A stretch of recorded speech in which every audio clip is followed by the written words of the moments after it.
Good evening, folks. This is Ron Tyler with the Emergency Management Associates.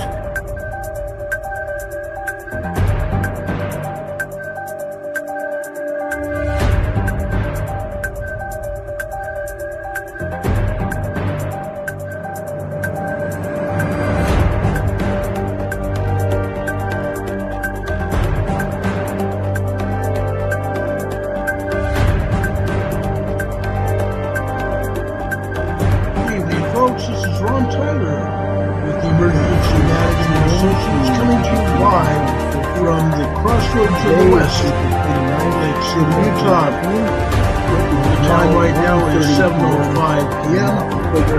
Barely clear on the backside of the sun, and then the earth is sun hitting the earth is rotated around 3.5 miles southeast of the earth now. The solar wind is also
folks, this is Ron Tyler with the Emergency Management Associates coming to you live from the crossroads of the West in Lake City, Utah. The time right now is 7:05 p.m.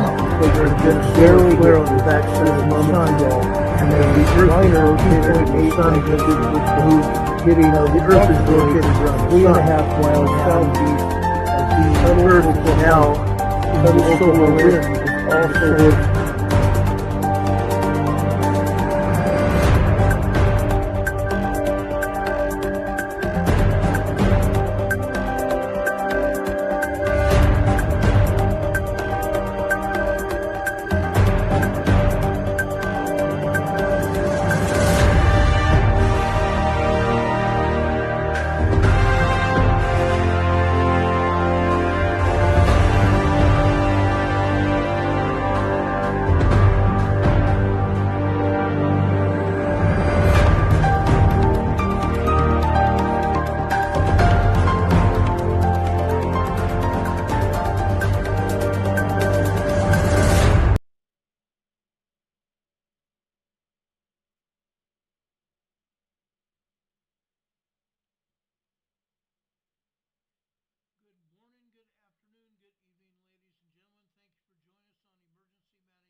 Good morning, good afternoon, everyone. Welcome to Emergency Management Associates.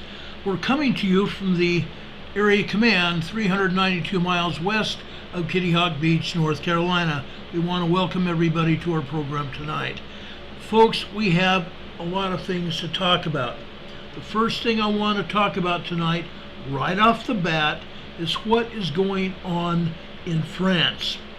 We've seen a lot of things going on. We've heard about it. Rioting in France. Now, not all of the rioters are French speaking. Not all of the rioters are French citizens. A great majority of these rioters are immigrants. I've done a great deal of poking into this story to let you know what's going on. A great deal of these immigrants have just come into France. Now, when that first happened, the French rolled out the red carpet. There were signs all over France, welcome immigrants. They wanted them there. Not a problem. The French fed them. The French took care of them until the money ran out. Until the money ran out. Then what happened? All of a sudden, rioting started. Buildings and cars went boom in the night. Great big huge fires. Entire blocks of cities and towns burnt. They even went after a brand new library complex that had just been built in the city of Metz. This brand new library concourse here was burned to the ground. I'm sorry, let me reduce that size picture here for you so you can see it in its beauty. Okay? Look at this beautiful building that the French built for a library, full of brand new books and articles and materials, just as modern a library as you could find. Burnt to the ground. Burnt absolutely to the ground. The French were startled. The French were startled. Buildings here in the city of Metz again. The city hall burned to the ground. A car outside the city hall burnt to the ground. Okay? The immigrants are not happy. The immigrants are not happy at all. And this is what we're starting to see around the world. Immigrants here in the United States, as we have reported to you, are not happy. They are not happy. They don't believe that they have been taken care of appropriately. We showed you a picture the other day of a riot at a restaurant in El Paso, Texas. That is more and more happening. The city of El Paso, Texas is about to fall. The city of El Paso, Texas is about to fall. Okay? They can't handle what is going on. They're being overrun by immigrants. And not all those immigrants are from Mexico or Central America or even South America. Those immigrants are from all over the world. Russia, China, India, Pakistan, Egypt. They're from Iran and Iraq. These, mostly men, are military age, anywhere from 18 to 35. I believe that what is going on, and I have seen it, I have documented it, and other people on the internet have also documented it. They have found, as I have found, IDs and passports, IDs as identification cards, driver's licenses, and passports strewn all over the border. Now what happens? Okay, news reports from all over back this up. Okay, these people need these identification cards, their driver's licenses and passports to get into Mexico.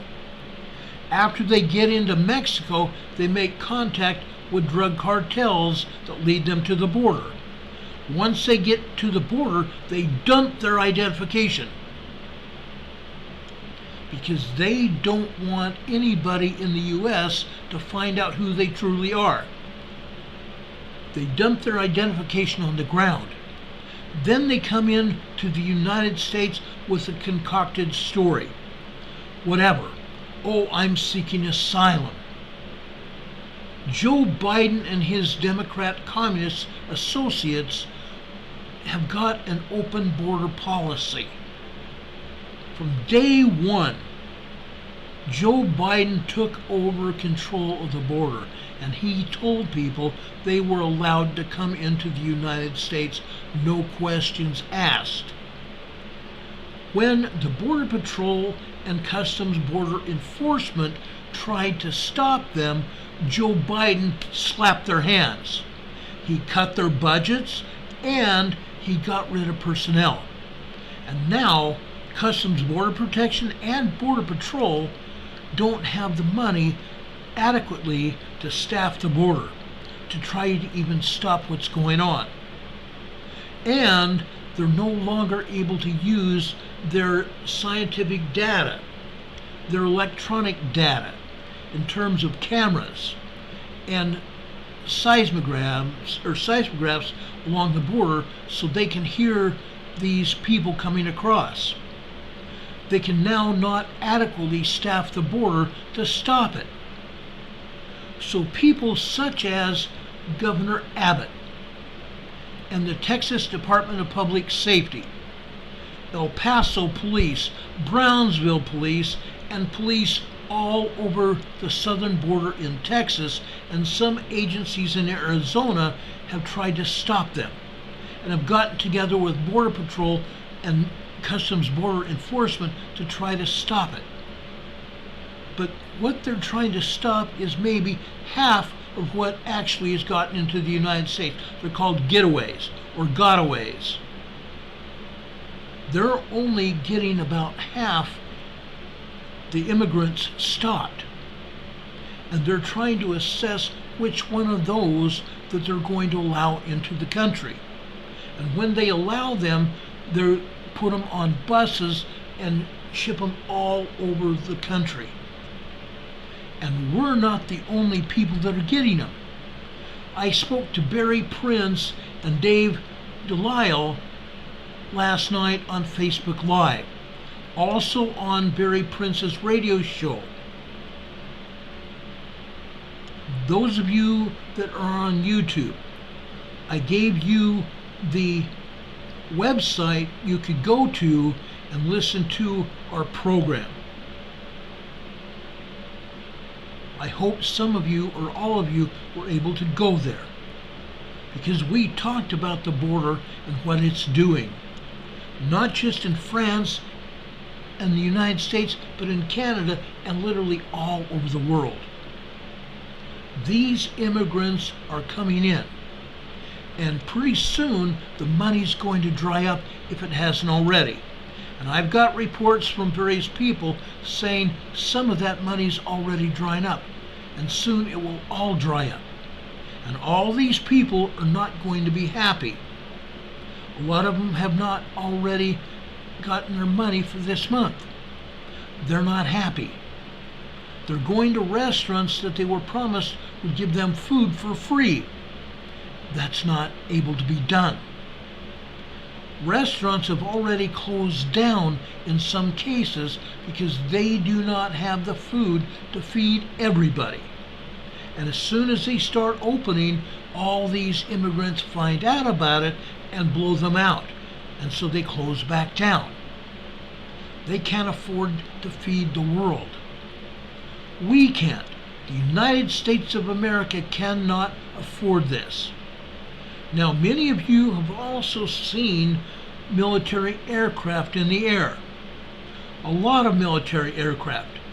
Los Angeles, Washington State, Oregon, New Hampshire, Delaware, Maine. Here in North Carolina, I've seen them come over my house. Down in Florida, we've seen ships, naval blockades up and down both east and west coast, trying to protect our borders. Who's protecting the southern border? We can only do so many overflights of Homeland Security helicopters and Arizona law enforcement helicopters and Texas law enforcement helicopters as well. When they point out to Border Patrol and their other law enforcement partners what is going on, those law enforcement partners try to stop it. But people that may or may not have even been vetted are put on buses and planes and shipped all over the United States. Chicago wanted it stopped and told Greg Abbott to stop the influx of immigrants into Chicago. That mayor there was a former mayor of Chicago. We all know what a dipstick she was. And now they've got equally a dipstick in there now. They say their budgets in Chicago can't handle these immigrants. Well, where are they going to go then? Where are we supposed to ship these immigrants? Where is anyone supposed to send them? Homeland Security sends them everywhere, to all the major cities and more. We've seen the unlawful migrants in Morganton, North Carolina. I've seen them. And I've even attempted to talk to some of them. Okay? My limited Spanish is not good anymore. My law enforcement Spanish went out the door a lot of years ago. I'm fluent in Swedish, but I haven't confronted any Swedish migrants. They're staying in their country and dealing with the unlawful migration of people into Sweden. The same people that we're getting. Excuse me, not the same people, but the same ranking of people from all over the world, just like we're getting. Now, one might think that these other countries don't have gangs. Guess what? They do. They have Hispanic gangs. They have MS-13. They have gangs and people from ISIS and all the other influences from the Middle East. They've got them there. Sweden has tried to stop the migration of Russians into their country. But again, before they hardly get into the airports, they ditch their IDs, their passports, and claim asylum, that they're being persecuted in their native lands. and try to fake it. This is going on all over the place. Andrew Golden's here in the chat and says mass prayer can change the outcome of these goings on. I believe that's partially true. But we all need to do what we can, you and I, besides prayer. We need to stand up in holy places, and I have been preaching this for a very, very, very long time. We need to stand up for what we believe in. We can't do it alone. Our politicians need to stand up and do what we have told them to do and stop their baloney. And I'm trying to be politically correct there, calling it baloney. Maybe I ought to take in the language that Mr. JB in Washington, D.C. has used. Oh, it's malarkey. Okay, Mr. Joey, stop the malarkey. Stop the malarkey. Senator Grassley, stop the malarkey. AOC in New York, stop the malarkey. Stop what you're doing and analyze exactly what's going on. This cannot continue. Yeah, you wanted to bring these people into this country to get them to vote for you so that you would control the elections forever. Well, guess what? I don't believe that is going to happen. And yet they're telling all these migrants, hey, you can vote. No identifications required. Well, guess what? That doesn't fly in many of the states. Identification cards in most cities and states around this country are still requiring picture ID. And if they don't have valid ID, guess what? You're not going to vote. Contrary what Biden and AOC and these other politicians around the world and around the globe inside our own country. Chuck Schumer, Nancy Pelosi, those people have to go. Those of you in those cities where Chuck Schumer is and where Nancy Pelosi is, yes, I understand California. California is 75% communist Democrats. I get it. But you and I, whether we're Democrat or Republican, it does not matter. We need to toe the mark. We need to toe the line and get our country back where it can be managed, or we are not being overrun. That's what's going on. We are being overrun, and this cannot continue. It cannot continue. Our liberty, our freedoms are at stake. The life that we enjoy today can be taken away from us very quickly. And these communist Democrats in power are doing that to us. And we are allowing it. And it has to stop. I don't care whether you're Democrat or Republican or who you vote for. I do care that you and I need to stand up and change this country back to what it used to be, or we are going to be gotten rid of. They will eliminate us. I promise you that is in our future. I have seen it. I have seen this coming for a very, very, very long time. And I know for the most part I'm preaching to the choir. But we need to stand up. Our voices need to be heard. This is 4th of July. And I'm going to talk about that a little bit later. I have a special presentation that we have put together for you, our Independence Day. And we need to take back our independence. Okay? Now, I don't mean to seem like I'm yelling. I'm not.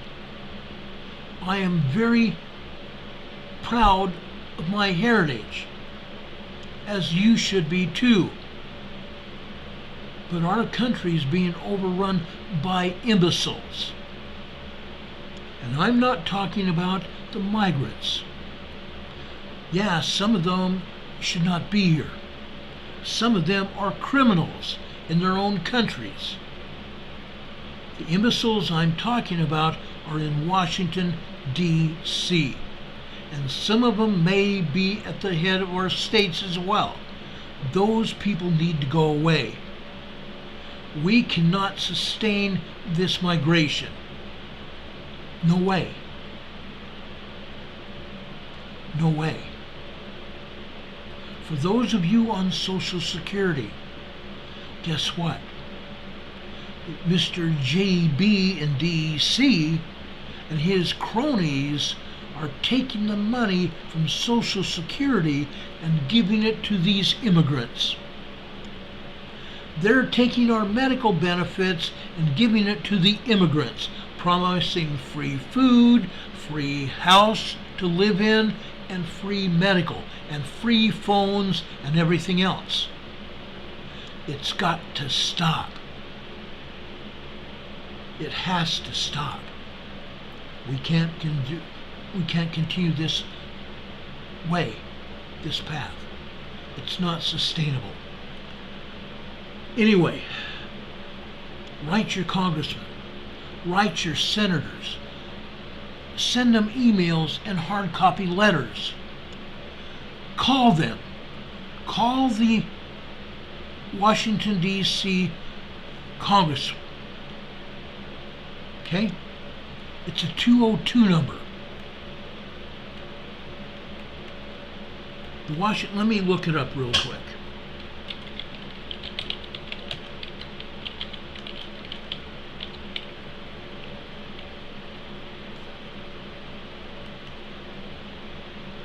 Okay, I'm going to give you the telephone number to the DC switchboard. Better yet, for contacting the Senate, contacting senators, you call 202-224-3121. 202-224-3121. If I may ask one of our mods to put that up in the chat, so everyone will have that number. I want everybody to be able to call their senators and the United States Capitol. Again, the number is 202-224-3121. That's a U.S. Capitol switchboard. You want to talk to your congressman, your state congressman, and you want to talk to your state senators' offices. If you don't find them available, talk to one of their chief aides and tell them who you are, and tell them where you are, and tell them you're not happy, and tell them the problem.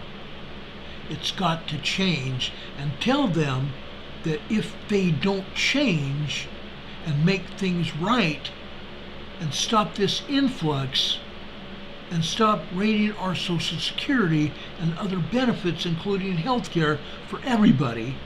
And I'm not just talking about seniors, I'm talking about everyone's health care in the United States, because we are paying for that. The United States taxpayers are paying for health care, and those migrants have been getting it for free. Okay? Congress, find your United States congressman. You can contact them at Congress.gov. Go to that website, identify your state, and they will tell you who your congressmen are. Write to them and tell them you're not happy. If you live in a city where that congressman or senator resides or has an office, go see them. Go see them. I had to handle complaints from citizens when I used to work for Congressman Ron Packard of Carlsbad. I was a campaign manager, and I handled many people that called his office, as well as his aides. So you can contact your congressman, you can contact your senators, and guess what? You can contact the White House. Now please, do not threaten their lives. Let's be civil about this. Do not threaten them in any way other than telling them at the ballot box they will not have a job any longer. Because you will get someone in there who will do the job that you want them to do. You can tell them that. But you need to be courteous, you need to be forthright, and you need to be honest. Do not threaten their lives or anything like that. Okay? Do not do that. Again, the United States Capitol Switchboard is 202-224-3121. Please put that up in the chat. Please, if you need to have this telephone number, you can go back and review this program. I've given you the telephone number now 3 times. I think it's essential for our safety and our continued well-being. Our country is under attack from all sides. We've had 2 Chinese balloons, at least 2, flying over our country. One started in Alaska, flew down to Montana, and one other one before that was seen in Sioux Falls, South Dakota. Nobody stopped them. No balloons have been shot down. These balloons need to be stopped. The Chinese are retrieving real-time data off these balloons, identifying our missile silos, identifying our military bases, identifying who we are in the various cities. They may be even taking pictures, such as satellite photography from the balloons. They can do that. They can identify which cities to hit from balloon photography and satellite photography. They have those capabilities, and we are not doing anything about it. Now, the other issue is this. I have heard talk. I have not been able to verify this, but I'm going to put it out on the air anyway. Again, I have not been able to verify this, that Joseph Biden, the President of the United States, has sold us out to China, has sold the United States out to China, and we are ripe for the picking. I don't like it any more than you do, but that has to be stopped.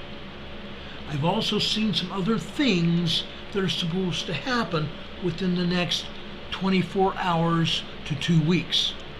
Do I believe it? Not necessarily. And I urge you all not to be overcome by rumors. The rumor mill is rampant right now. I don't believe half of what I see. Actually, I don't believe anything I hear, and not even half of what I see, until I can vet it. Now, with that said, I've gotten off my soapbox. I've harangued for the last half hour. I did not mean to harangue, but I am very certain that what we're talking about is grave. It involves our lives and our livelihoods. Folks, do what you can. Stand up and be heard.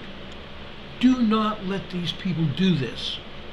Andrew Golden just gave us a $20 super chat. Thank you, Andrew. We appreciate that. God bless you.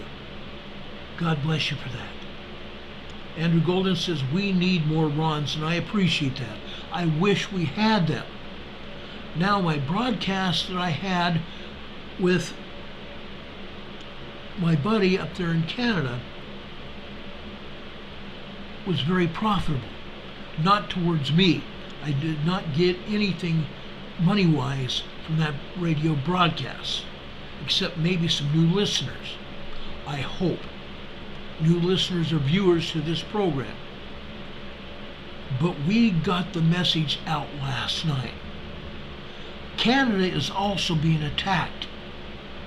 Just as I described the United States attacks, the same thing is happening. But people are standing up. People are actually standing up, and they're being heard. I hope and pray it continues. I hope and pray that this continues, because if it doesn't, we're in for a huge wake-up call. And the wake-up call may get all of us and tear us apart. It may get all of us and tear us apart. All of us. All of us that are watching this program. All of us that are watching the other internet programs, either on YouTube or Rumble or whatever it is. Guess what? This stuff is not stopping. It just is not. And if we don't do something about it, we are screwed. Okay? I can't be any more visual than that. We will be taken apart and our butts handed to us. Literally. Our butts handed to us. Now, I personally don't want that to happen. Because guess what? It's not just me. It's you and everyone else. Because everybody will be handed our butts in a wagon. And quite honestly, it will be done for. It'll be too late to do anything about. Because we have not done our job. We have not done our job, unfortunately. Now, I was going to play a video for you, now I can't find it, of a gentleman in Canada. Let me go see if in another place of that I might find this at. Okay, just hold on a second.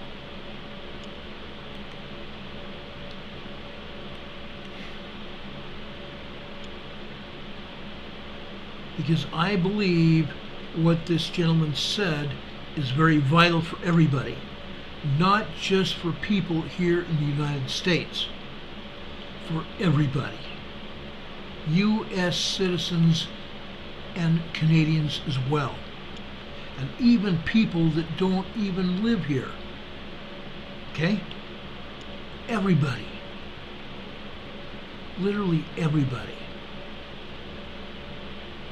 Our freedom is very much in doubt right now.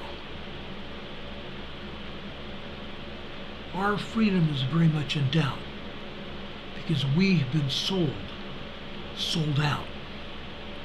Not by just Joe Biden, but he's just the latest person to sell us down the river. Okay?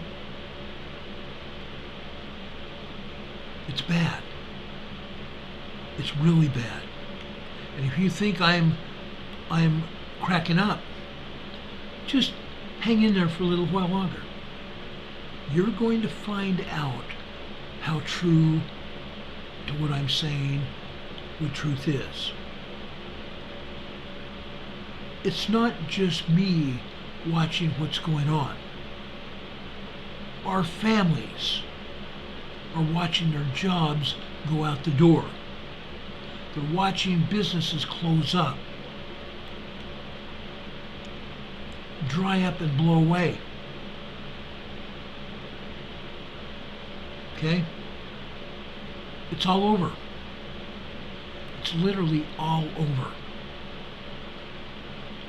I'm amazed that you and I, and yes, I'm blaming each of us, including me, that we have not yet taken enough steps to say no more. We're not going to take it anymore. Okay, I just found this. Okay, I'm going to try to put this up so you can hear it and hear this guy's message. It's very pertinent to you and I.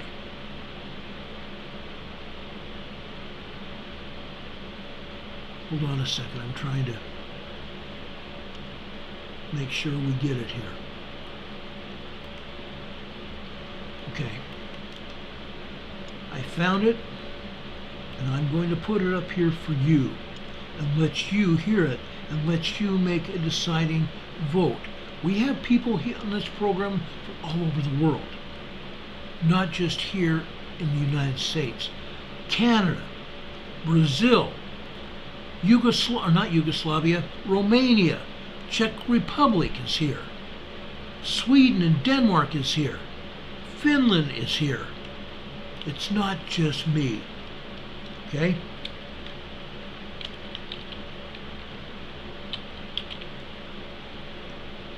Okay, hold on a second.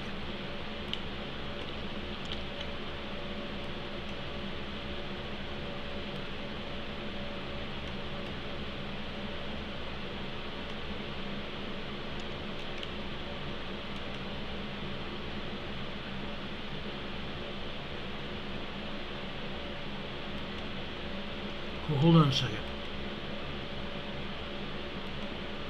Some of you may have seen this, but I think it's a very valid person that knows what he's talking about. And this is not very long, so please, folks, stay with me here. Stay with me here. Good day. I made these remarks on Parliament Hill yesterday, but watching where our nation is heading, I feel they're worth making again, more broadly. I'm Greg Hill. I co-direct a group called Free to Fly, made up of over 40,000 aviation passengers and professionals, all dedicated to the freedoms of our nation coast to coast. I also served in our military for 32 years in both the regular and reserve force as a military pilot. My remarks are somewhat related to aviation, but they're more broadly a call to courage to everyone in this country, but particularly to those in the military and law enforcement. In regards to aviation, there's a three-word, fairly well-known, disaster-averting, life-saving statement. Here it is. This is stupid. Sounds kind of silly, I know, but join me quickly as I return back to March of 1977 in the island of Tenerife. There were two 747s, the largest civilian airlines at the time, one KLM and one Pan Am, taxiing slowly in dense fog. The KLM flight was eager to take off, but unknown to them, the Pan Am flight was still crossing at the departure end of the runway. Now, both the first and second officer of that KLM aircraft quietly harbored growing concerns with whether or not the runway was actually cleared, but they didn't speak up. It had been a long day. They diverted from their original destination, and 243 passengers were tired, frustrated, and needed to get to their destination. Timelines were short. There was all sorts of compelling reasons for them to go. So the captain took the runway because he thought it was clear, and off they went. That KLM flight ended up slicing through the Pan Am jet, killing 583 people, and it remains to this day the greatest, deadliest disaster in aviation history. And with the throttles jammed wide open on that takeoff roll on the KLM flight, with the speed increasing towards 100 knots, the first officer, who seemed to have been concerned for a while, timidly says, "Is he not clear?" Now, from where we sit many years later, it's easy to see this as tragic and unbelievable, but it happened through what could be seen as a fairly simple combination of complacency, deferring to authority, and not wanting to rock the boat by questioning. So as years passed afterwards, aviators have studied this and other tragedies, trying to find ways not to repeat them.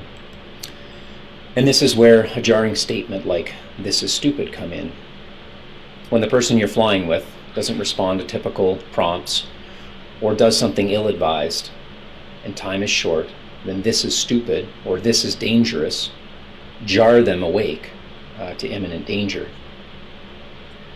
Now, fast forward to Canada in 2022. There's a dense fog gripping this nation.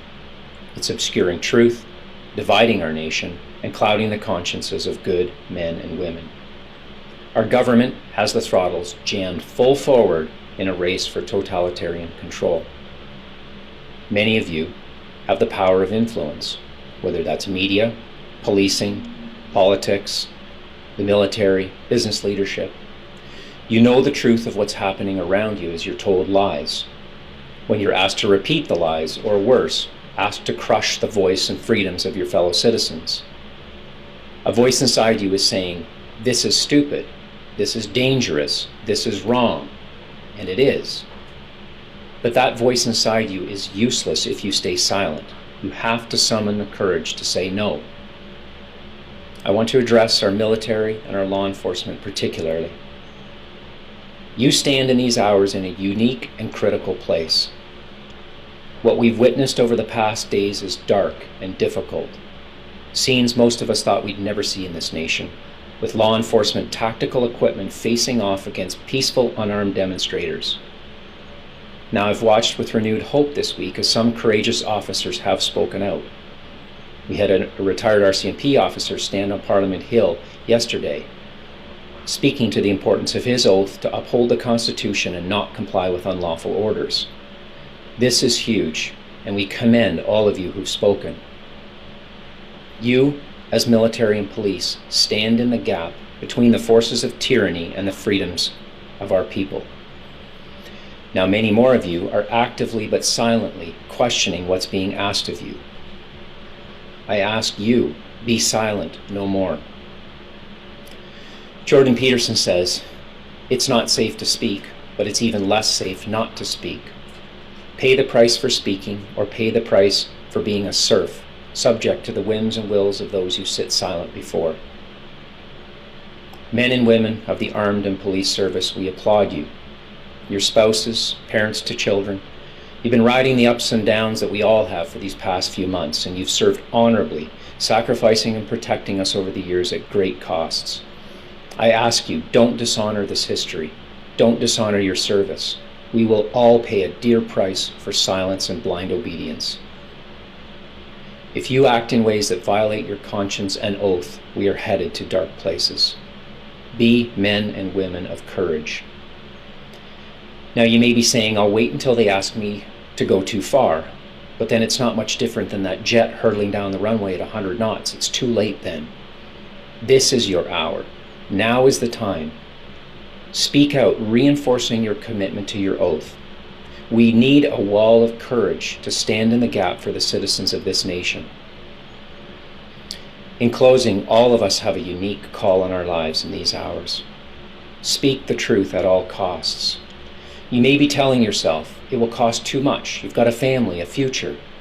But exactly, your family and their future, our families and our futures are the reasons we must stand up and speak out. There is no future for our children if we enable the instruments of darkness with our silence. Make no mistake, we are in a battle for our future, and it will be a long battle. Mandates and injections, they're only the start. But know this, good will triumph over evil, but it will do so when honorable people in large numbers are willing to sacrifice.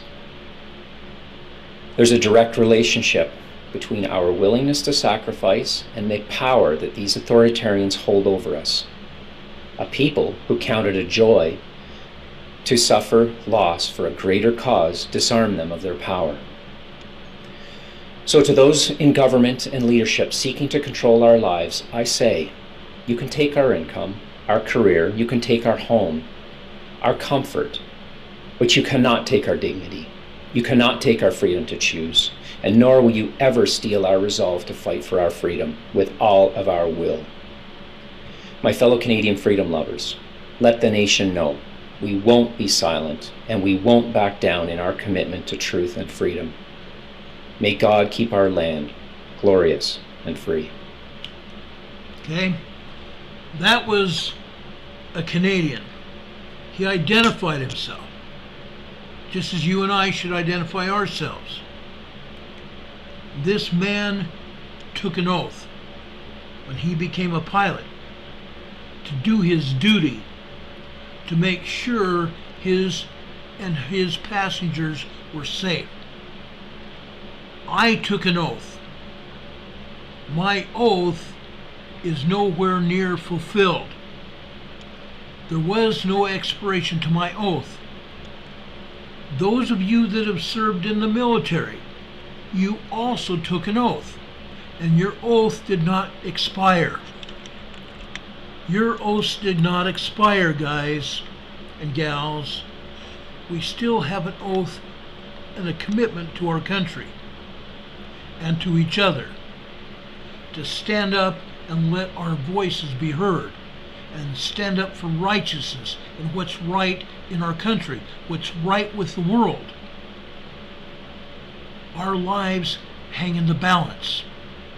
You and I need to stand up. Richard Smith in Nova Scotia is standing up. That makes me happy. I know Don Patoka in Salt Lake City is standing up. Mary Pedersen is standing up. Rob is standing up. Michael McKinney is standing up. Just a few days ago, Canada celebrated Canada Day. Oh, Canada. I remember the song very well. I have a lot of Canadian friends just like you guys here, and I love you all. And I hope we get a lot more Canadians here on this program. Please, guys, you guys in Canada, tell your family and your friends about us and tune them into this channel. Have them subscribe to this channel. You folks in the United States, do the same. We are all standing up for freedom. We're standing up for freedom. One of the reasons I'm talking about this right now is tomorrow is the United States Independence Day, July 4th, 2023. It came out of 1776. There's a huge story about that I'm sure most Americans already know. And if you don't know, you're probably going to hear about it tomorrow.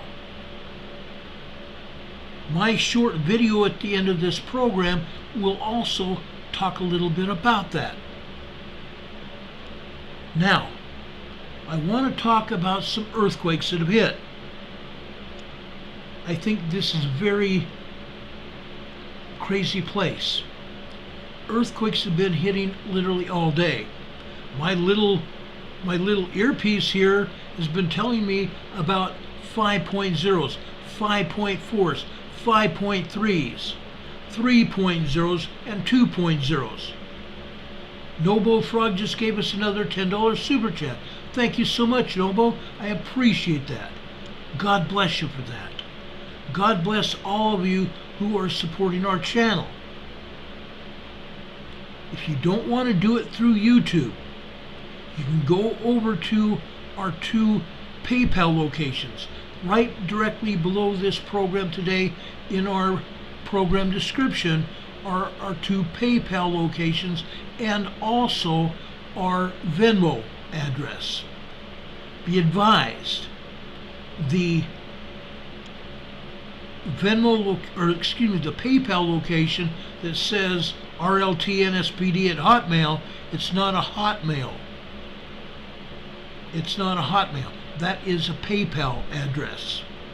You could donate through that address or the Emergency Management Associates address or through the Venmo address, and we really, really appreciate it. You can donate through the program here in the chat, the super chat. I appreciate that more than you even know. All of your support financially and otherwise means a great deal to me. Now, I did get a couple donations from people that came through the mail today. I got something from Ned B. Cole in the chat. I don't know whether Ned is here right now or not. Ned has gone through a lot of cancer treatment, and he is going to be with us as much as he can. He doesn't live in Washington State anymore. He's down in Florida with his sister. But he even sent me a card. And you guys can do that as well. He sent me a gift card that I can use. Also, I got another gift card from someone that does not want to have their name put out on the air, and I appreciate that so much. Thank you so much for your support. Our post office box is P.O. Box 422, Valdese, Valdese, North Carolina. Zip code is 28690. I do appreciate your help. I really do. It makes me very happy. The card that this one person sent was so cool. I really loved it. One of the other things that I got from Ned was a leaflet, a magazine about fishing in Florida, and I can't wait to read it. I really can't. That was a wonderful gift, Ned, if you're on the program or listening to this, and he usually listens in the middle of the night, only because he is kind of like me right now. I can't always sleep like everybody else does throughout the night. I try. I go to bed at a decent hour, but then I sit there or lay there and toss and turn and try to ease my mind and forget about things, and it doesn't always work. And then I end up going back to sleep about 3 or 4 o'clock in the morning and going, oh my gosh, it's already the middle of the night and I'm still trying to sleep. But that's what's going on, and that's just fine so far. It gets hard sometimes. It gets very hard. But I've also told you that we're going to talk about earthquakes. And already tonight you're talking about this earthquake over in the Caspian Sea. Okay? This was a 5.4 magnitude earthquake. USGS has it at a 5.4. Other agencies downgraded it to 5.3, and it's not the only earthquake that's hit. Since we've been on the air, we've had more earthquakes hit. Over here off the Sumatran coast in Indonesia, we've got a 4.6. Now, let me go back here to the Caspian Sea quake. Okay? This earthquake was a shallow quake, 37 miles deep. 37 miles deep. That's like 49 kilometers deep, 50 kilometers deep. Not very deep. Okay? But, like I said, this one in Sumatra, Indonesia, is also not deep. It's 10 kilometers deep, 6.2 miles. As are a lot of these earthquakes that we're going to be showing you tonight. Notice that the USGS map still is not telling us all the earthquakes that are happening. They don't want us to know about it. We've talked about this before. This earthquake here in the Philippines, it's a 4.8, also 29 miles deep, 4.8. Right next to it, over here in Sarangani, actually not next to it, but further south and east in Sarangani, Philippines, this is a 4.5, 84 kilometers deep, or excuse me, 84 miles deep. Okay, over here in Papua, Indonesia. Okay, now I'm zooming in here because I want to show you this quake. This is a 4.7 quake. This is an aftershock. As you can see, there's a much larger earthquake in back of it. Okay, this is a 5.4. This is a very large earthquake. Okay, 5.0, 5.9 are considered to be large earthquakes. 5.5 to 5.9 are very large earthquakes. This earthquake was very shallow, 8 miles deep.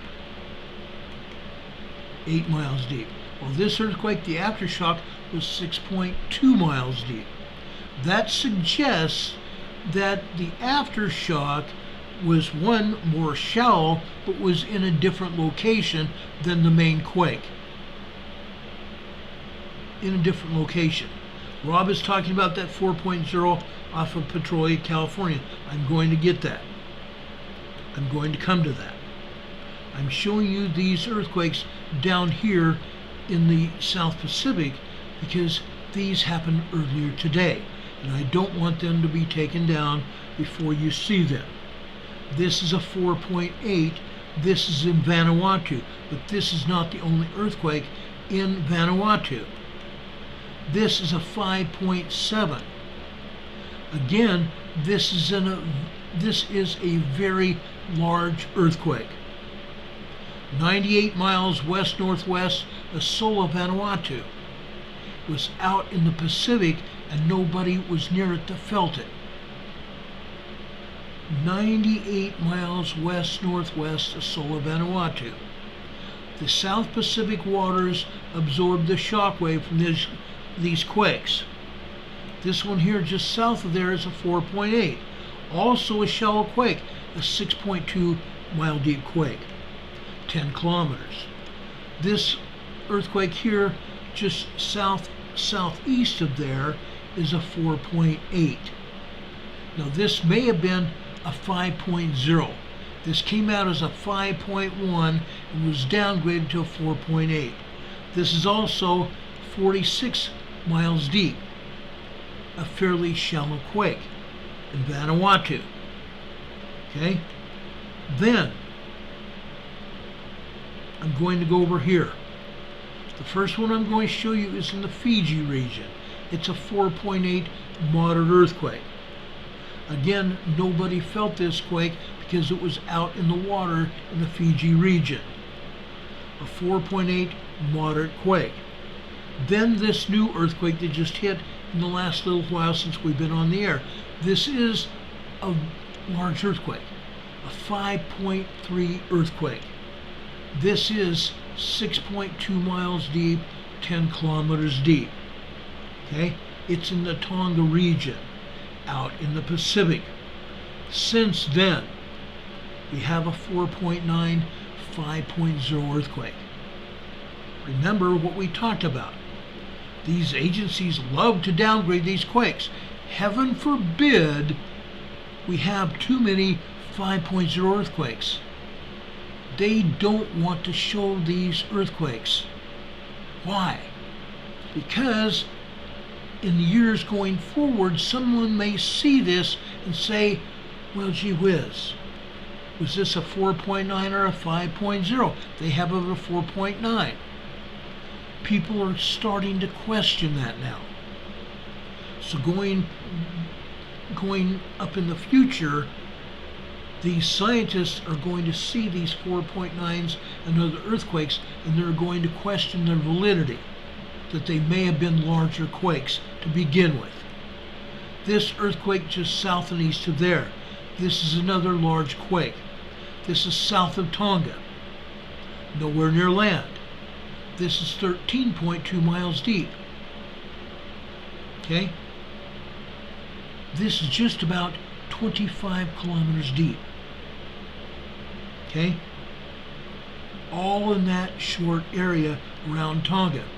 Now, not to be outdone, we've had earthquakes here in New Zealand. 4.2 and 4.5 earthquakes have hit here in New Zealand. And yet, USGS, in their infinite wisdom, don't want anybody to know about it. They don't want anybody to know about it. But as I pointed out, in just these few earthquakes we've discussed, they have shown us 4.5 earthquakes, 4.8 earthquakes. Why can they not show the moderate earthquakes that hit here in New Zealand? Especially earthquakes around this location here. Okay, this is Taupo Lake. In the middle of the North Island of New Zealand, Raoul Island. Well, guess what? Taupo Lake is a supervolcano. It's had earthquakes hitting all around here and underneath that lake, inside the volcano. Tremors and earthquakes hitting this volcano. It's a supervolcano. A month or so ago, they had issued a yellow advisory for Taupo Lake, for the Taupo volcano, because there was so much seismic activity, scientists were saying it might erupt, and it still might. But yet, this agency doesn't want anybody to know about it. Heaven forbid. Heaven forbid. Now we've had some earthquakes here in Chile. For example, this one. This is also a 4.2 earthquake. This is in northern Chile. A 4.2 near Oligali, Chile. Okay? 43 miles west of Oligali, Chile. 71 miles deep. This earthquake in and of itself, folks, is down in the asthenosphere where the plastic magma is. Okay? 69 to 39 miles deep is what our crust is. The crust of the earth that we walk on. 39 to 69 miles deep. Anything over that is down in the area of what they call the asthenosphere, where the plastic magma is. Off the coast of Chile here, off the coast of Antofagasta, Chile, this is a moderate 4.5, 15 miles deep, 25 kilometers deep. This is a 4.4. This is on the border area of Chile and Argentina. This is a 4.4 near San Pedro de Atacama, Chile, on the border region of Argentina and Chile, up in the Andes Mountains. Okay? Then one other earthquake that they want to tell us about. We have this 4.2 here. We have a lot of earthquakes around this area. This is a moderate 4.2 earthquake near Ovalle, Chile, 29 miles west of Ovalle, Chile. Okay? 19.4 miles deep, about 28 kilometers deep. Now, these are only 4 earthquakes that they want to tell us about. There's about 12.5 to 20 earthquakes here now. They're not telling us about anything in Peru or Ecuador or Colombia, and yes, there are earthquakes. They're not telling us about anything in Central America. I've heard about Central America earthquakes all day, and even moderate earthquakes here in South Mexico, southern Mexico. 3s and 4s hitting all day here in southern Mexico. With that said, within the next 10 to 20 days, I believe we're going to have a 5.0 earthquake here in southern Mexico. You can almost count on it. Okay? Mostly 3s and 4s throughout this entire area, as well as earthquakes down here in Central America as well. Costa Rica, Nicaragua, and Guatemala. Okay? Hitting all over the place. Literally, guys. And also over here in China. Guess what?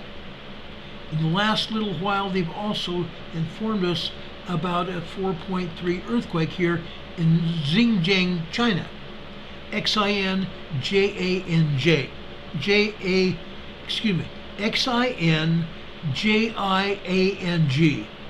I had to read it and spell it. I think it's pronounced Xinjiang, China. Now, I can't speak Chinese, so I probably butchered it. I'm sorry to any Chinese people we may have watching this program. Happy birthday, Don Patoka. I must tell you, Don, I'm so sorry that I forgot your birthday.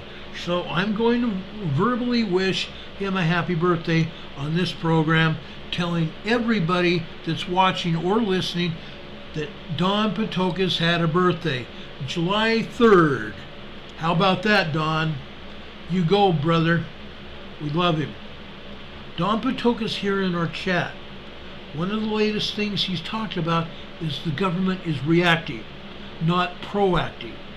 Heaven forbid that they would be proactive, supposedly responsible for the defense of the entire country, not the immediate individual, i.e. Afghanistan. Only you and you alone will bear responsibility for you and your safety and your freedoms. True story. Now, the USGS is also not telling us about any other earthquakes here in France, over here in the mountains of Italy, or in the mountains of Romania, or in the mountains of Greece, or anywhere else. Heaven forbid they talk about it. Heaven forbid they talk about it. Over here in Europe, they're not telling us about diddly.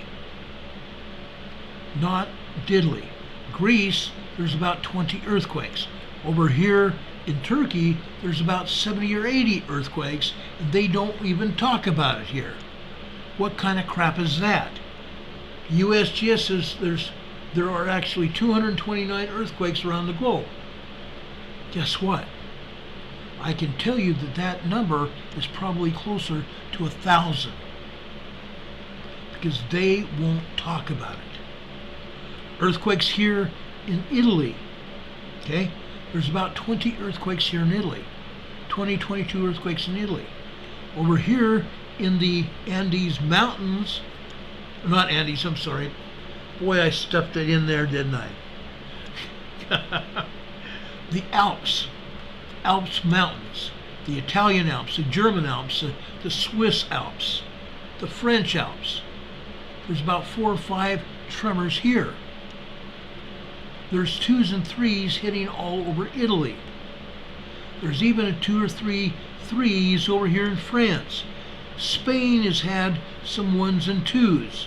Just over here, south of Spain, east of the Strait of Gibraltar, where we actually have an earthquake fault. You can see it right here. I'll back off so you can see the red line here. There's about 4 earthquakes here. There's 2 or 3 over in the Canary Islands. There's a couple earthquakes over here in the Azores. Heaven forbid they talk to us about it.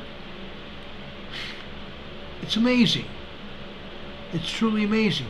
We have some small, minor earthquakes over here in Sweden and Norway. Now, I'm over here in Iceland. Heaven forbid they tell us about what's going on here in Iceland. There are about 18 earthquakes that are hitting here in Iceland. Let me also update you on what I have learned here. Now, someone pointed out that Mary Greeley did a program on Iceland and what's going on there earlier, but she didn't have all the information. Folks, this big, huge, white ice and snow cover area. It's a volcano. It's a volcano. Kagla volcano. A lot of years ago, this volcano erupted. I don't remember the exact year that it erupted, but it did erupt. When it erupted, this volcano put enough ash and toxic gases into the atmosphere from that eruption that it closed down air travel in Europe. It completely closed down air travel, and I'm not just talking about passenger air travel. I'm talking about freight as well. It closed it down. Now it's rumbling again, and some of this glacier is melting, meaning the heat from the magma has risen up to and near the summit of the volcano. So some of this ice and snow is melting. We have seen tremors hitting this area quite a bit. We saw a 4.2 hit here earlier today, and I'll bet it's been taken down. We have 1s and 2s all over Iceland. Okay? Now I can zoom out here. I want to show you this. Okay? This earthquake is a 4.4 in the Greenland Sea, north of Iceland. It's on the Mid-Atlantic Fault. The Mid-Atlantic Fault. This fault is spreading. The fault itself is spreading apart. It's causing earthquakes in Europe, in Scandinavia. It's causing earthquakes on the North American continent, in Canada and the United States. Causing an earthquake here on the Mid-Atlantic Fault. One of the other things that Mary didn't mention, and she said that she didn't know, is that this earthquake fault, the Mid-Atlantic Fault, is spreading Iceland as well. That is one of the reasons they are having earthquakes here. The Mid-Atlantic Fault is spreading. Okay? Earthquakes on Iceland and north and south of Iceland. Okay? This island here of Iceland is spreading. And with these earthquakes and the fault that goes through it, this Mid-Atlantic Fault, guess what? We also have subduction going on. That is why we have volcanoes. Without subduction, we would not have volcanoes. Okay? So that is what is happening. Okay? Iceland itself and Greenland have also had earthquakes. Okay? The whole area here is getting hit. Even far off here, up here in northern Canada, has gotten hit by earthquakes, and USGS is not telling us about it. Okay? Way up here in the Yukon as well. They're not telling us about, are they? They're not telling us about earthquakes over here in Quebec, Nova Scotia, over here in Toronto area. Heaven forbid they tell us what's going on. We have tremors around the Great Lakes. Tremors around the Great Lakes. We've also got a great, big, huge volcano over here. Did anybody realize we have a huge volcano here in the Great Lakes? And there's volcanoes almost in every state. Almost in every state. Okay? Over here in Oklahoma, this is a 2.1 minor earthquake. It's in an oil and gas region here of Dover, Oklahoma. There's 158,000 158,000 drill points. Pumps and jacks all over Oklahoma. That is one of the reasons that Oklahoma is getting hit.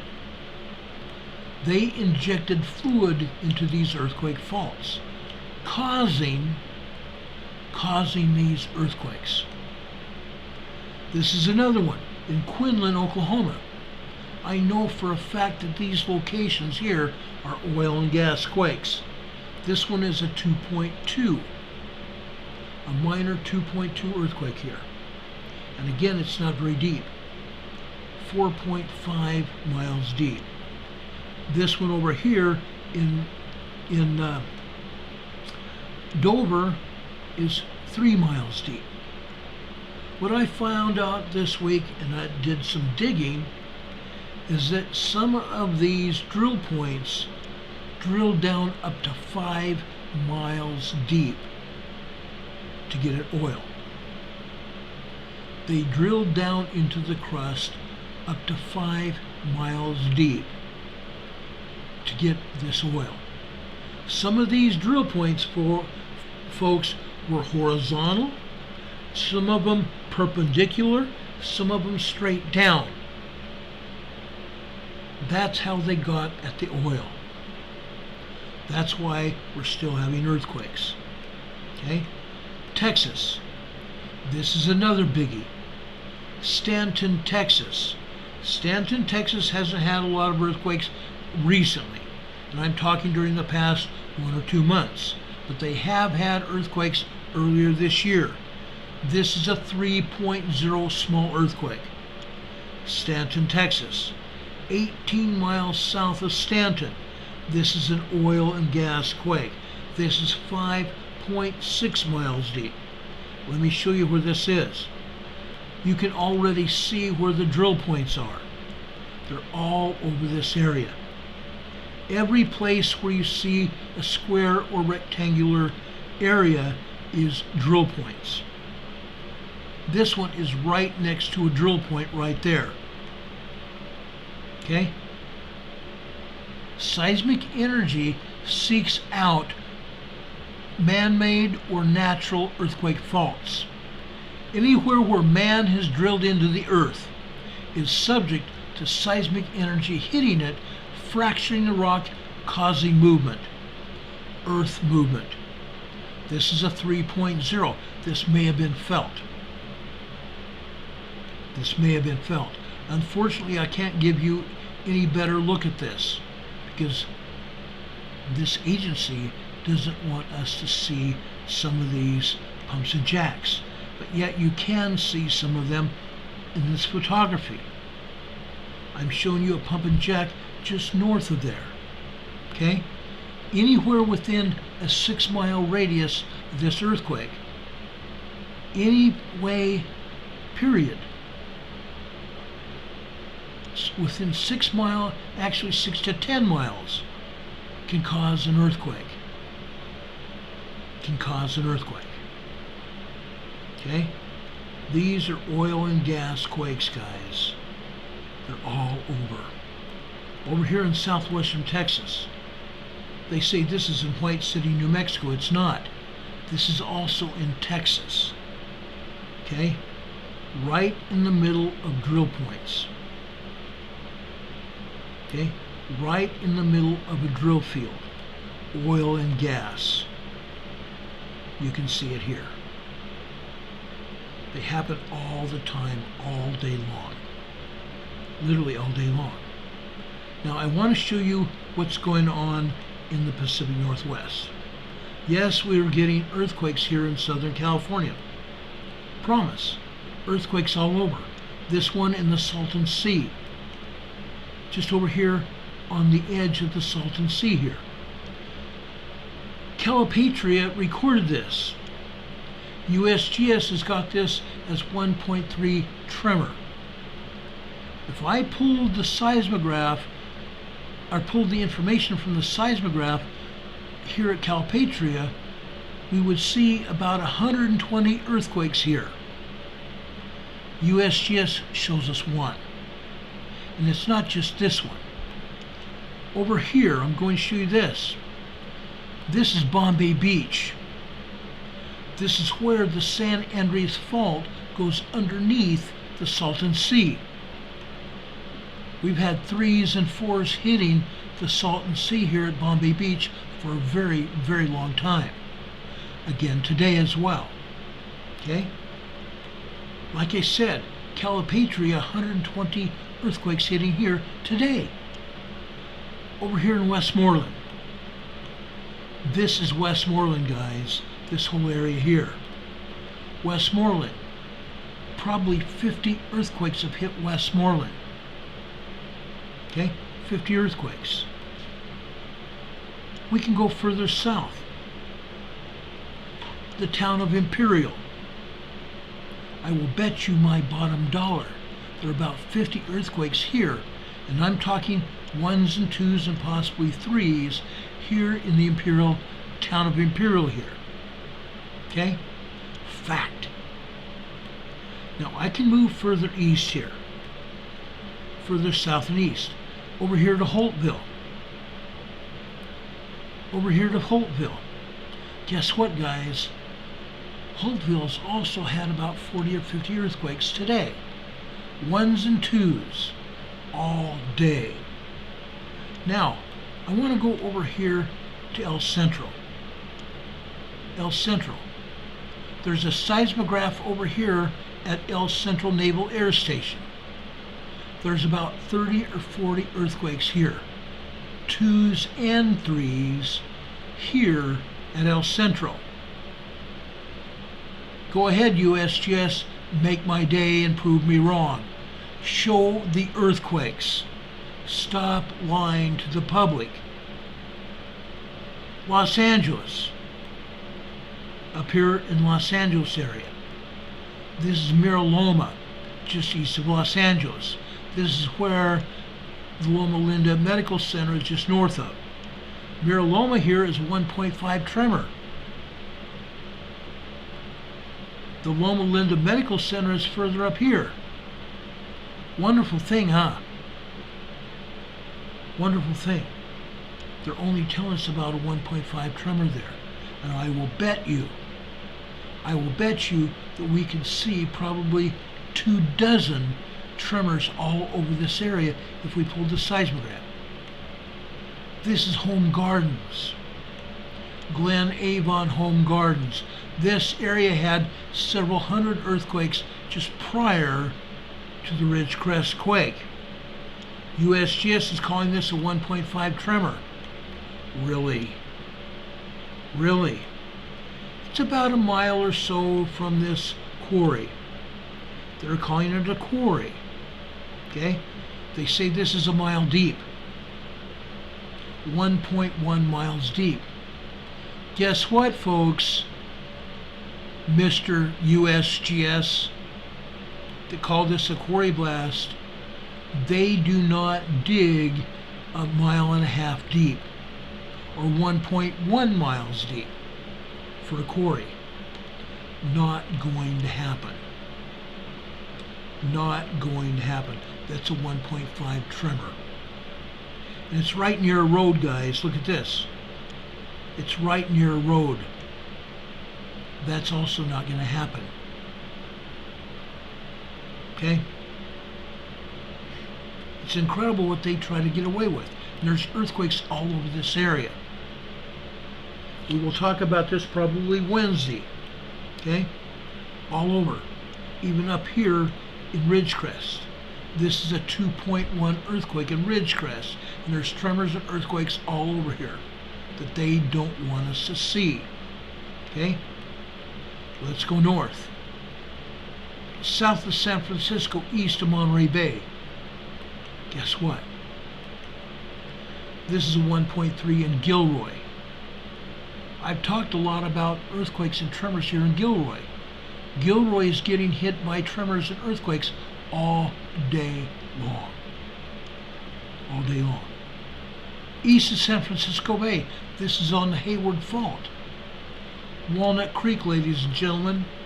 1.5 tremor on the Hayward Fault. The geysers, folks. The geysers continue to get hit. That's because just like down there south of the Salton Sea, just like down there in northern Mexico, there's a volcano down in Mexico called Cerro Prado Volcano. Man has drilled into the upper magma chambers of that volcano to pull steam out of the volcano to power turbines to generate electricity. They're doing that over at the Salton Sea. They're doing that over at Coza Volcano. They're doing that over here at Clear Lake Volcano. They're doing it in Nevada, just north of Reno. Men have drilled into the upper magma chambers of this Clear Lake volcano to pull steam to generate earthquakes. They know they're generating earthquakes. I'm sorry, to generate electricity. They pull steam out of the volcano to power turbines to generate electricity for Pacific Gas and Electric and 4 other energy conglomerates, including the energy company that I used to draw energy from in Salt Lake City. Yeah. Okay, true story. South of there, this is Healdsburg, California, a 1.3 tremor. I don't think it has anything to do with the geysers, but we go north. This is right next to the San Andreas Fault. This is Point Arena. Point Arena has also had a lot of earthquakes as of late. This is a 2.2 earthquake here, minor earthquake. North of here, this is Willits. This is 1 tremor here, a 1.6. Willits has had swarms of earthquakes and tremors here, a lot. Because Willits gets hit here quite often, this might be even the start of a swarm again. Okay? Now you can see the San Andreas Fault as it goes north. It goes out here northwest into the ocean. Okay? Right here next to the San Andreas Fault, off the coast of Petrolia, California, we have a 2.2 earthquake. This is the northern part of the San Andreas Fault. But folks, there's a bigger fish to fry right here. This is on the Gorda Escarpment. This is an earthquake fault that joins the San Andreas Fault here and joins up with the Cascadia subduction zone here that goes north. That red line that you see going north is the Cascadia subduction zone. So now we have 2 earthquakes in the southern part of the Cascadia subduction zone. This Gorda Escarpment takes off from the triple junction here and goes out into the Pacific Ocean. Goes way out into the Pacific Ocean here. And you can see it goes and joins up with what they call the Gorda Ridge. And it runs north. However, the Gorda Escarpment continues out into the Pacific Ocean here. You can see it. This is a very vivid example of a very long subduction zone, a very long fault. The Gorda Ridge here in the northern Pacific Ocean. Sorry about that. Okay, now I'm going out here way out into the Pacific. You can see where it goes to.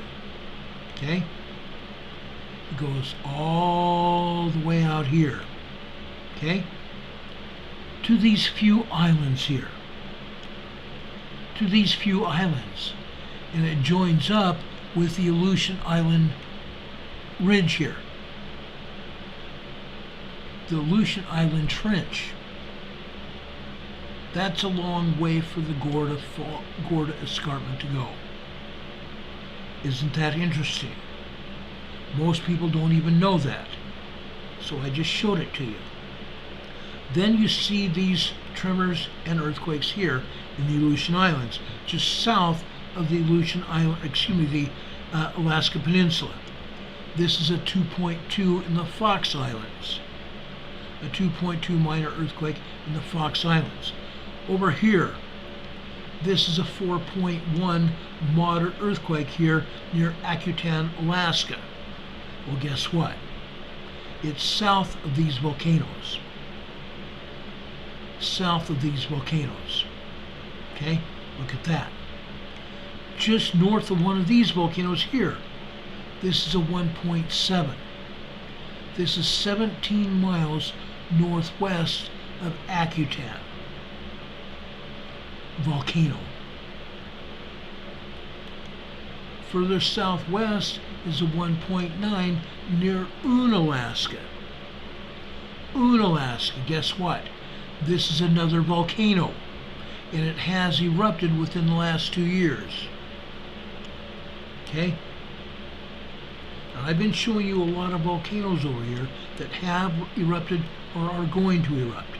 The other day, we named several volcanoes over here in Alaska. Semi-Sopokonoi and also Sitkin, Alaska, over here in the Aleutian Islands. Erupting. Over here, this is a 1.9, 2.0 earthquake. Folks, this is Kodiak Island, the northwestern part of Kodiak Island, with a 2.0 earthquake. Over here to the east, this is on the Aleutian Island fault zone. This is a 3.1. They have this 104 miles east of Chignac, Alaska. Interesting. Over here to the west. The reason I'm bringing this up is this is another volcano. They say this is a 2.8, 3.0 earthquake. I'm calling this a 3.0. They're calling it a 2.8, okay? Usually I say 2.9 is a 3.0. I believe this was a 3.0 as well. Now we're talking about Old Ililama volcano here.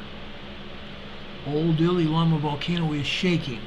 Every one of these earthquakes and tremors is at that volcano. That's why I'm talking about it. Okay? Then we go up here. I love talking about this. Mount Redoubt, guys, another volcano. This is a 3.4, just barely east of Mount Redoubt. A 3.4 earthquake at a volcano. This one here is a 1.9, 2.0. South of it, this is a 2.2. This is what they call near Pedro Bay, east of Pedro Bay. Guys, this is west of Pedro Bay, not east. USGS can't get its act together. A 2.2 minor earthquake here, okay? Anytime you hear Pedro Bay or Happy Valley, you can say Mount Redoubt. Mount Redoubt. Now you can see another earthquake over here in the Cook Inlet here. This is a 2.0. This is a 1.8. Okay? We can go here up north. There's a 1.6 in the Kenai Peninsula. This is a 1.8. Okay? Over on the other side of the Cook Inlet, this is a 1.4 near Beluga, Alaska. Now, they never or very rarely ever have an earthquake in Anchorage, but they'll show them here at Point McKenzie. This is 1.6 near Point McKenzie. Over here to the east, they call this Southern Alaska. Yes, it is. It's a 4.6 moderate earthquake. A 4.6 just east of Anchorage, Alaska.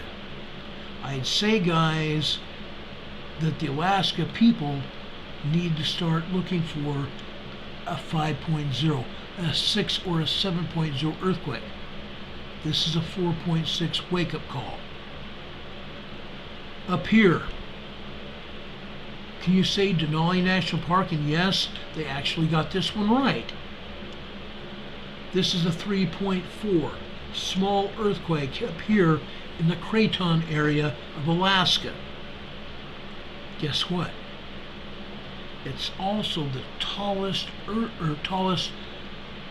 mountain in the Western Hemisphere. The tallest mountain in the Western Hemisphere, Mount McKinley. Okay? That's where that's at. Over here to the east of there, this is a 1.5. They say this is 45 miles north-northeast of Petersville. No, it's not. This is also Denali National Park.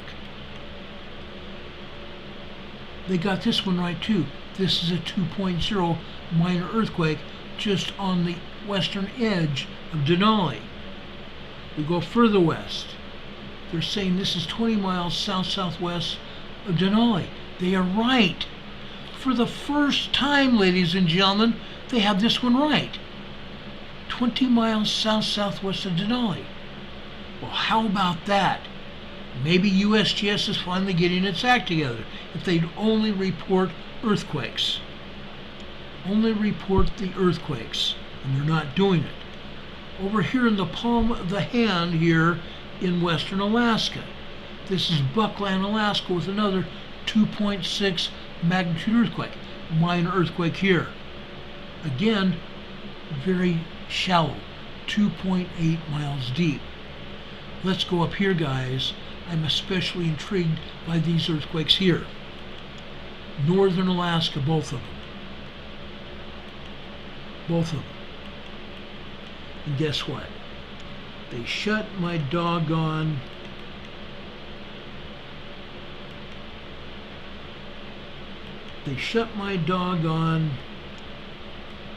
earthquake map down. But they can't keep me down.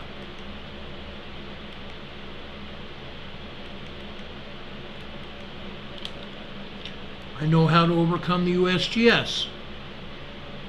Okay? I've gotten it back. How about them apples, USGS? You can't keep me off the air for very long, can you? Guess what, guys?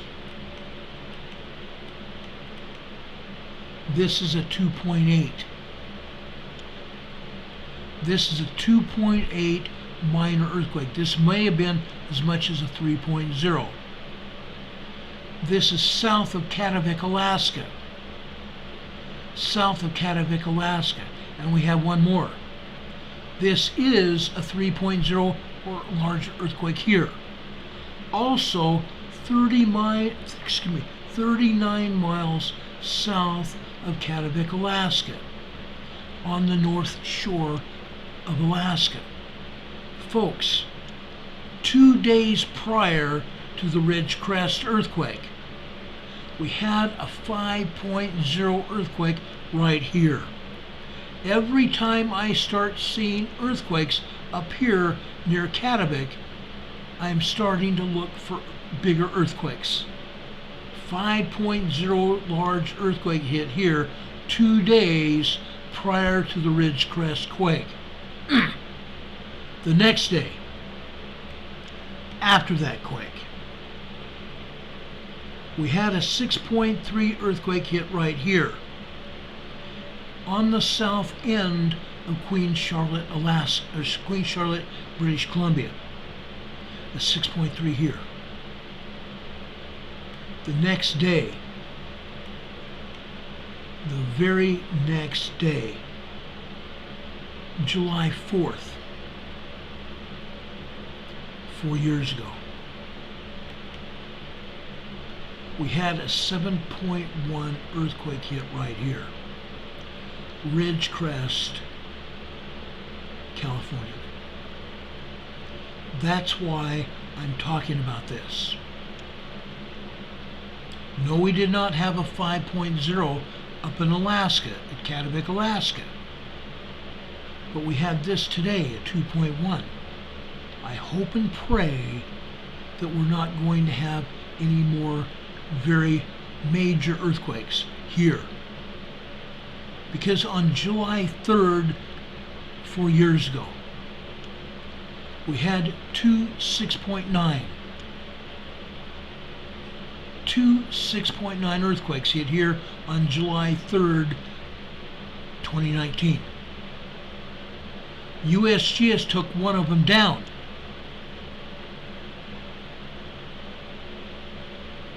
And then downgraded the other one to a 6.4. Still a very strong earthquake. That was before I started researching these earthquakes. And ever since then I have. That 7.1 earthquake was probably just that. But those 6.9s may have been 7.0s as well. So in all actuality, the Ridgecrest area got hit by 3 7.0 major earthquakes, and USGS downgrading 2 of them because they don't want to report that they've had 3 major earthquakes.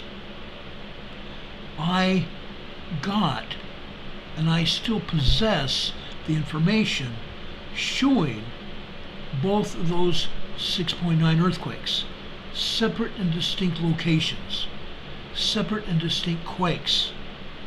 So them saying that they didn't have that one, they lied. They out and out lied to the public.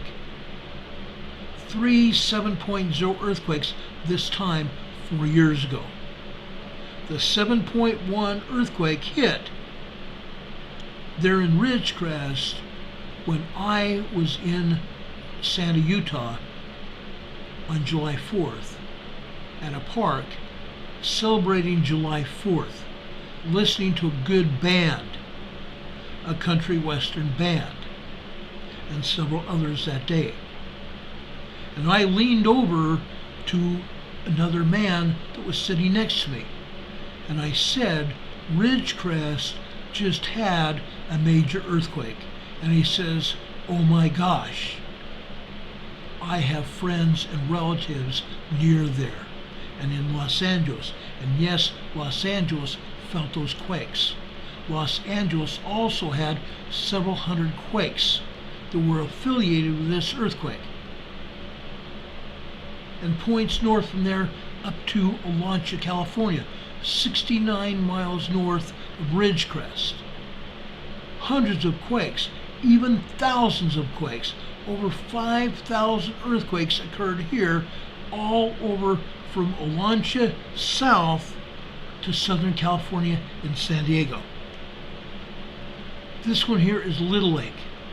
This is like 50 miles north of Ridgecrest. This is a 1.5 tremor, and this is 0.8 microquake today. So you can see what's going on. This is why I wanted you to see this. This is why I reported it like I did. Because the agency does not want to admit what is actually going on. Now, one thing here. This is a 0.6 microquake northwest of Mount St. Helens. This is not the only seismic event that occurred here at Mount St. Helens. We've even had seismic activity here at Mount Adams. More seismic activity than you can think of over here at Mount Rainier. They're not saying a word about it. Nothing. Seismic activity at Mount Hood right here. They're not telling anybody about it. Why? Heaven forbid they want to admit what's going on here. They're telling us about this. This is a 0.5 microquake at Sisters Volcano. A 0.5 microquake at Sisters Volcano. Minus 0.5. Why is that? Because minus 0.5 indicates it's above sea level at the volcanoes. Sisters volcanoes are 3 volcanoes. And we have another quake here. This is a minus 0.4 at the Sisters Volcanic Complex. 3 separate and distinct volcanoes here. Sisters North, Sisters Central, and Sisters South. 3 separate volcanoes. We have 2 earthquakes here, and there's more than that. If I pulled the seismogram, I could show you that. A lot of activity, guys. They're not denying it happened. Denying it happened. This is an earthquake over on the western side of the Yellowstone volcano, the Yellowstone caldera. This is Stanley, Idaho with a 2.0 earthquake. There's also an earthquake fault here. An earthquake fault. Further northeast, this is Enos, Montana, a 0.1 microquake. Further south, guess what? This is east of the Great Salt Lake. This is Salt Lake City, Utah. The Wasatch Front. This is a very large earthquake fault. The Wasatch Fault. This is a 1.7 tremor here on the Wasatch Fault today. I bet you if I pulled the seismograms for the Wasatch Fault today, there would be more than this. But this is just on the east side of Salt Lake City. This is called Highland, Utah. Highland, Utah. Okay? So the Wasatch Fault is also getting hit. The Wasatch Fault is divided into 7 different segments, going all the way up here, up into southeastern Idaho. The Wasatch Fault. 7 segments running all the way down to central Utah here. Any one segment or all 7 segments could go at the same time. Upwards of a 7.0, 7.5 major earthquake on the Wasatch Fault. Any one segment or all 7 segments could go at the same time on the Wasatch Fault.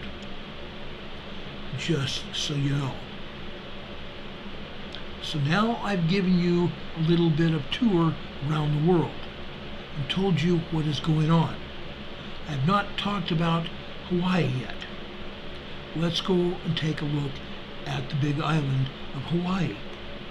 Out here southwest of the Big Island, this is also an undersea mount.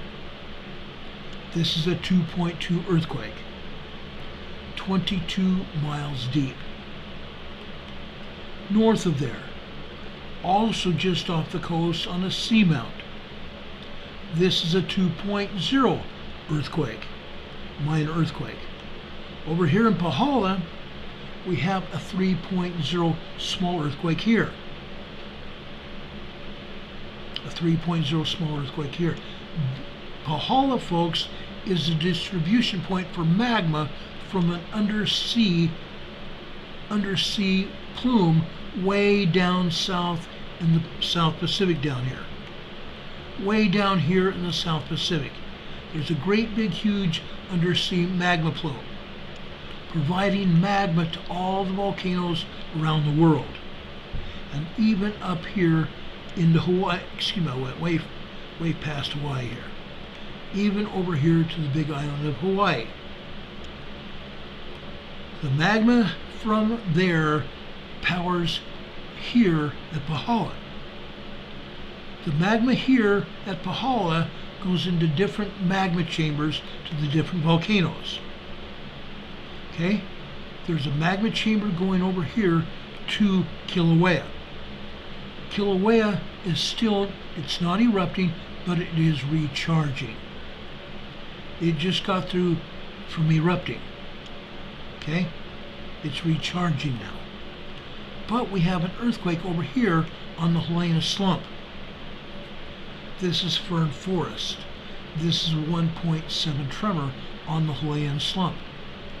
There are stories going around that the Helena Slump is going to fall off the Big Island and cause a huge tsunami on the west coast of the United States and Mexico. So far that hasn't happened, and I'm not going to tell you that it's going to happen.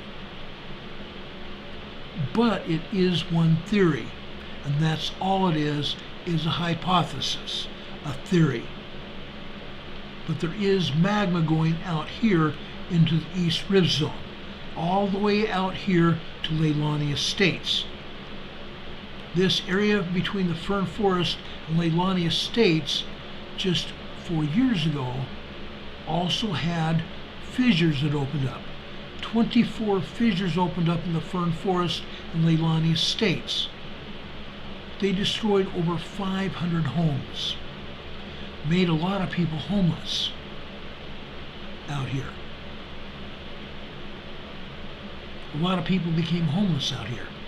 And some of those fissures are now named volcanoes. Okay? That's there. Let's go take a look at another volcano. Okay?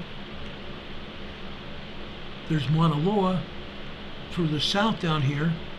That's Mauna Loa right there. Guess what? This is Mauna Kea. This is a 1.7 magnitude tremor here at Mauna Kea. Mauna Kea actually has more earthquakes and tremors than Mauna Loa does. Always has. Okay? That's what we get on the Big Island today. Yes, there are tremors and earthquakes that they're not telling us about here. There always are.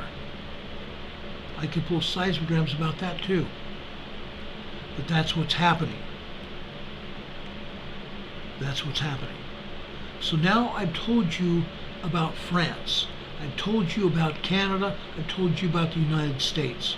I've told you about other places in the world that are having problems with migration and other things going on. Now, folks, there's a lot of good going on in the world. There's a lot of good going on in the world. And I want to tell you about it. Because, folks, we need to talk about it.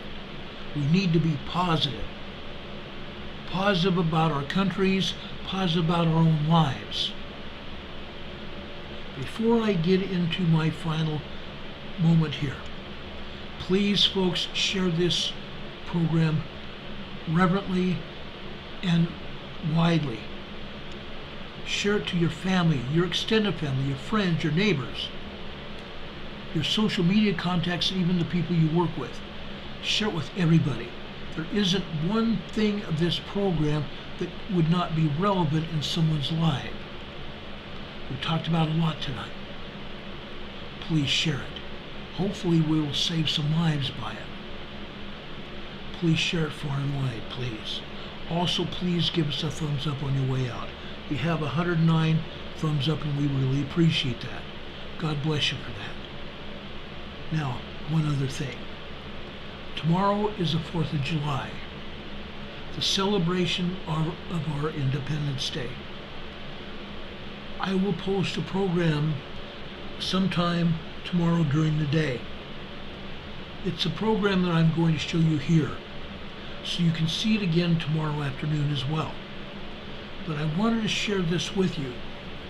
God made and gave us the United States of America and Canada and our other countries around the world to live in and prosper in.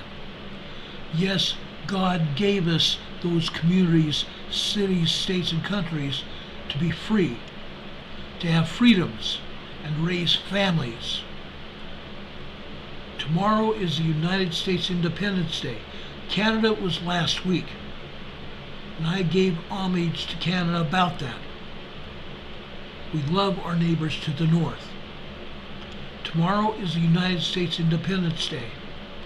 God made the United States what it is. God is not happy with where we've gone. But tomorrow we celebrate our freedom. The present U.S. president has wanted to take Independence Day away from us, and he even has made those statements. So do not let this holiday go to waste.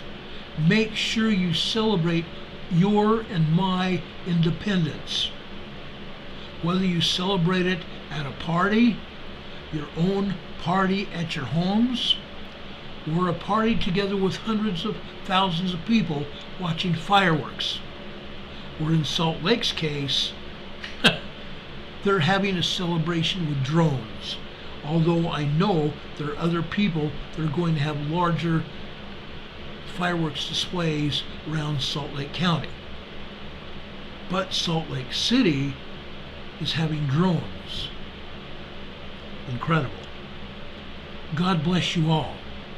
May you all have a safe and wondrous 4th of July celebration. I celebrate it with you.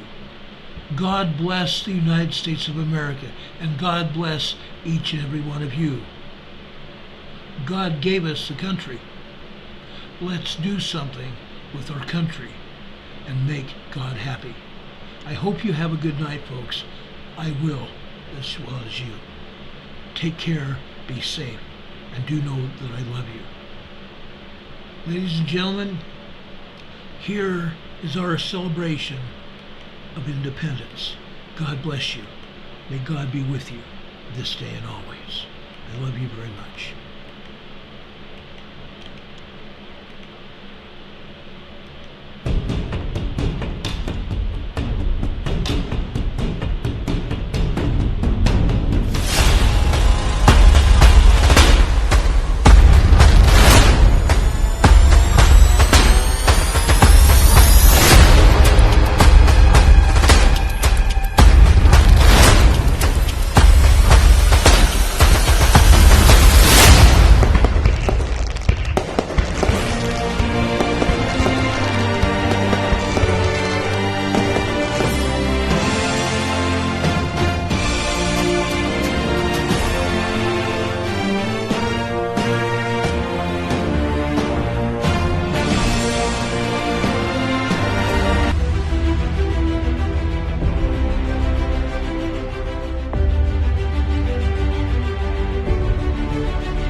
God bless. Do know that we love you.